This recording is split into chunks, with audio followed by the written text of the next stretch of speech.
Hi, I'm Bill McLaughlin, Editor-in-Chief of Furniture Today. Welcome to this week's edition of Frontline Friday. While I'm back in the office, fresh off my trip to Los Angeles, as you can see, Tom Russell is not with us. He is in Vietnam doing factory tours. If you'd like to get a little advanced peek at what Tom is up to, check out our Instagram feed or our Facebook page. There are lots of insights there from his trip there. We will have more coming later in the year. I'd like to just kind of go around the table now and catch up with the guys here who I haven't seen for a week. So, Powell, what's been going on while I've been gone? Speaking of Tom, he had been following this story for a while, but as expected this week, ASTM International came out with a new voluntary standard for tip-overs of clothing storage units.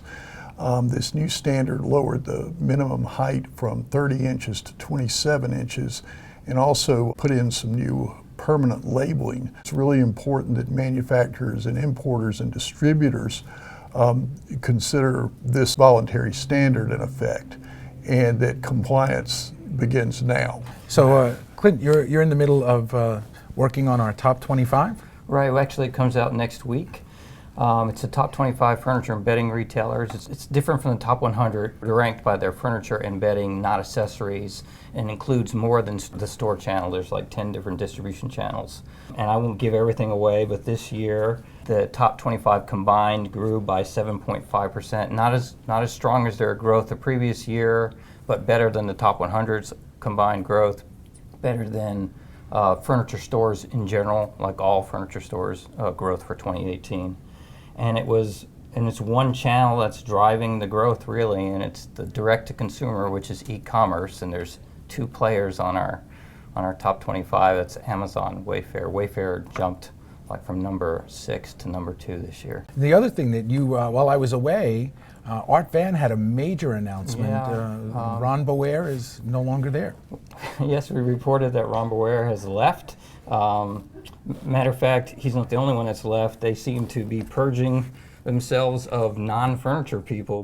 They put the Van back in Art Van because they brought in Gary Van as chairman of the company. David Van, who had left for a while, has returned as a spokesperson. He's going to be working very closely with Chris Pelcher, who's now the chief merchant. And they're looking for someone in the CEO spot with furniture experience. So what can you tell us about your California trip? Okay, one of the interesting things I found at some of the California manufacturers that I've not seen in Mississippi or in North Carolina when I visit facilities is that will call is actually a significant business for some of these folks. And do you know what I mean by that? No, it's essentially there's such a concentration of small furniture store retailers there that they will come in on a daily or weekly basis and basically cash and carry furniture right out the door.